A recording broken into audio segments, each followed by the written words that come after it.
With the passing of the 8th Guildmaster known as Makarov, this is the time for someone else to take the mantle, and that person, ladies and gentlemen, is Erza Scarlet of Fairy Tail. Now, she's already picked up the mantle before once in Fairy Tail, and she, massively refused to take on such a burden. But what would make today different than anything? Well, I'm going to explain the reasons why I think she's now finally going to become the 9th Guildmaster of the series. So, with the passing of Makarov in the latest chapters of Fairy Tail, he has been the 3rd, the 6th, and the 8th Guildmaster. After all, as we've had people like Gildas turn down the role, we've also as well had Makarov do the role for a while, alongside with Erza refusing the role, and him just signing up to be the 8th Guildmaster. Now with the passing, I feel like this would be a great time for Erza's character, especially this would be a great redemption for her. For a lot of people in the series, is she finally took up the mantle and finally became the next Guildmaster.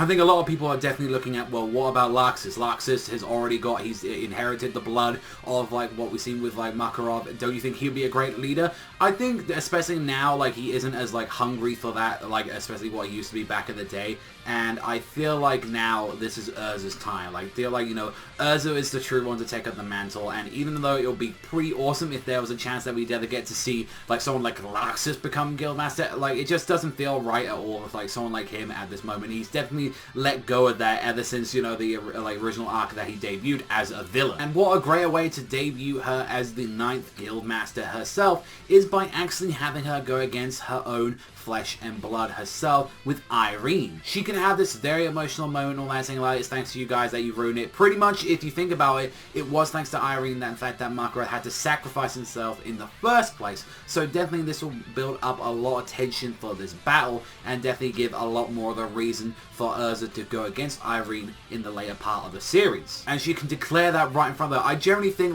they're gonna now that Makarov's dead and all that, now that we've got all this stuff happening with Natsu, D, and Gray going out of control, they do need a solid stern place and to feel home now, especially when they've lost pretty much their father figure. And who's the one that's able to look like an older family kind of role? That's definitely Erza. Erza throughout the entirety of the series, and as we've seen her in flashbacks and all time throughout the series, she has been that kind of big sister to everyone. She was there when we saw a bunch of the characters when she was in Tower of Heaven with Miliana and Jalal. She was definitely that elder sister kind of sticking up for people, and definitely as well when she's been in the original Fairy Tail Guild, she's definitely been an older big sister to both characters of Lucy and alongside with Wendy. I can see it, she can generally be there, and maybe after she beats Irene, she could stand on top of the castle or something Fairy Tail, raise her sword in the air, and declare herself as the 9th Master of Fairy Tail. And it'll be very interesting to see how exactly she's going to be running it. I'd imagine she would kind of stick to the same ways exactly with Makarov, but I do believe as well that she's you can see at the end of the series, if she still sticks around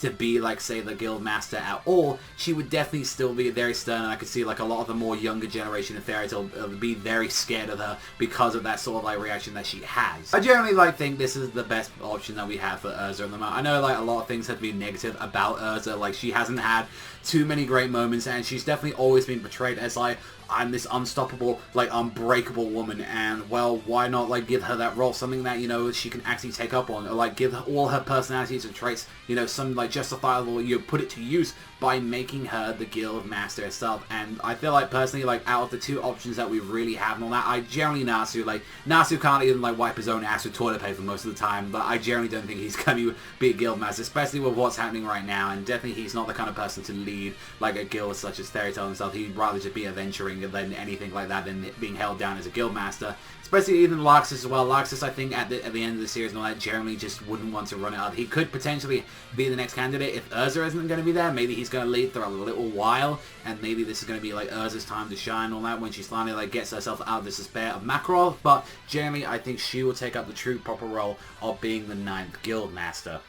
Let me know what you guys think in the comment section down below. What do you think about Erza? Do you think she's actually going to finally redeem herself in this arc and actually become the 9th Guild Master, take up the mantle after that empty slot that's been made because of Makarov? And will she be able to fill the roles of, especially what Makarov did, leaving a big hole in everyone's heart? But can she fill that back up and be that motherly, big sister-like figure that we've all known her for the very long time? But can she fill such a big role as Makarov has since the start of the series? Thank you very much for watching. As always, if you love Fairy Tail, hit that subscribe down below and that like, and I'll see you guys, though, next time.